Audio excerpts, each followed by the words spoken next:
Hello, it's Monica from Crafting with Quilling Lady and welcome back to my channel for another personalized project. In today's video, I'm going to show you how to create a super quick personalized birthday card with no cutting dies.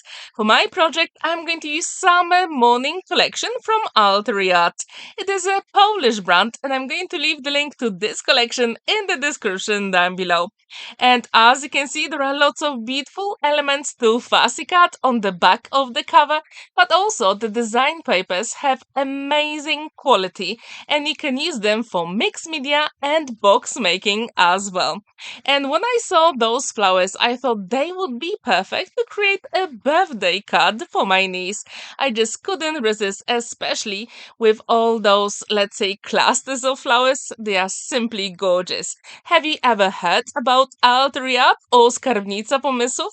If you haven't heard, please check the website because they started releasing some digital collections as well. I'm also going to use one other design paper from a different collection because I really like the white hearts on that very pale pink background. And I thought that would be perfect to create some mats and layers for today's project. So, as you can see, I've got a trimmer here and the purple, let's say light lavender color is 12 centimeters by 17 centimeters. And here with the hearts, I need to cut it at 11.3 centimeter by 16.3 centimeter. So this way I'm going to have a very nice border. And when this is ready, then I had a look at the beautiful collection Morning Summer, and I really love those flowers with the lace you can see. So I thought let's fussy cut it using scissors because of course you can do it. If you want, you can also use some cutting dies, any nesting dies, that would be perfect for this design paper as well. So here, I'm going to cut it, so it's going to be along my card. And as you can see, this comes together super quickly. And as I mentioned, the quality of the paper here is amazing. It is pretty thick, and yes, you can make some boxes. So, if you want to learn how to create an exploding box with no dies, I'm going to have that tutorial next Monday.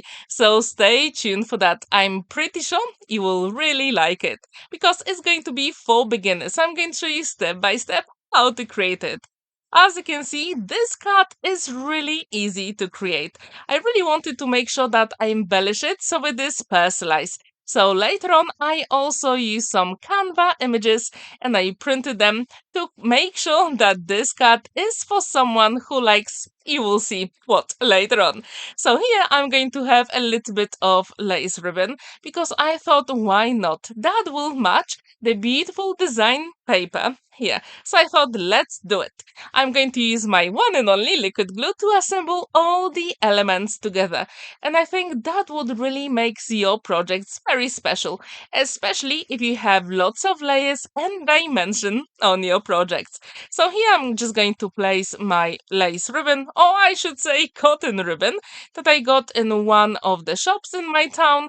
And then I'm going to assemble that beautiful rose, or let's say flower cluster. As you can see, I'm putting a little bit of liquid glue, then a little bit of double-sided foam adhesive, and then liquid glue again. So this way, all the projects will last forever, and that's exactly what we want. I have to say that I created this project during summer holidays, and it was super hot at this time. But this weekend, just yesterday, I couldn't believe how hot it was in the UK. Did you experience the hot weather the last couple of days?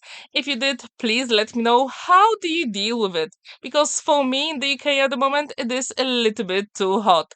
So if you have any tips or tricks, I would really like to know. So now it is time to cut the excess, and it's always a good idea to turn your card over and then use your scissors so you can actually see where to cut and the lines will be very straight. So when this is ready, then we can assemble the element on our pale lilac color. And this way, that border will really be beautiful. And I do encourage you to create mats and layers for your projects. How often do you create personalized cards? Because these are my totally favorite.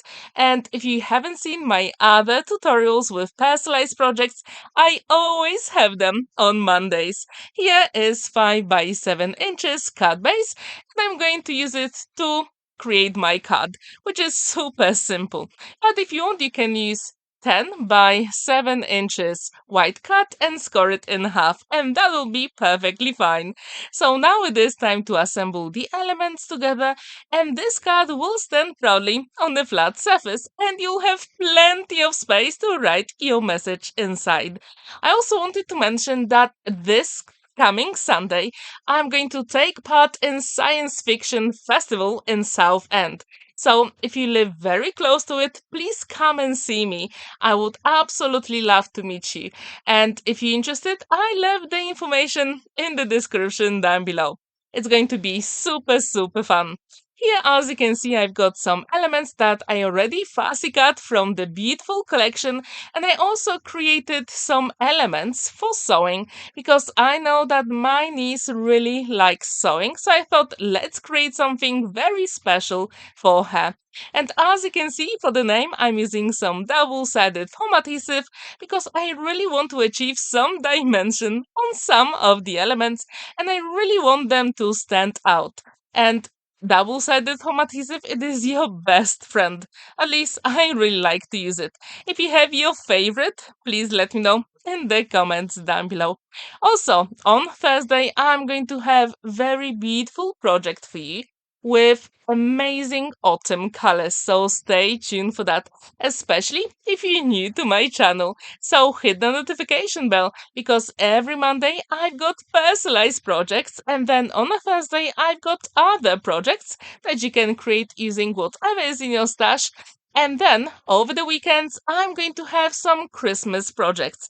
Sometimes it's going to be Saturday, sometimes Sunday, and sometimes both of the days. Have you started your Christmas projects yet? Please let me know in the comments down below. So now, as you can see, I'm cutting my double-sided foam tape, and I really want some of the elements to be super narrow.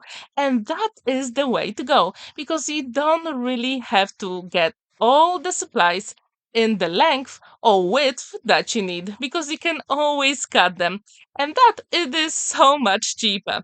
So now, as you can see, I'm cutting even more elements of that double-sided tape adhesive, and then I'm going to apply it on my elements.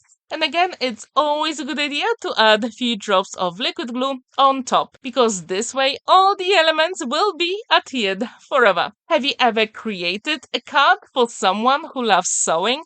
I'm really curious if you have, what did you create? So now it is time to add that beautiful butterfly, so I'm going to shape the wings and add the glue only on the body of the butterfly. So now it will be time to add beautiful flowers, and if you know me, you know what is missing. So the very last bit of this card is to add some pearls, because that will make this card even more special. And here they are. As you can see, this card is fully complete. So what do you think about the color combo? Please let me know in the comments down below. Thank you so much for watching and spending that time with me. Don't forget to like this video, give it a thumbs up, and subscribe to my channel if you haven't already. And I hope you'll have a wonderful day. And if you're inspired by my tutorial, please let me know in the comments down below. Happy crafting!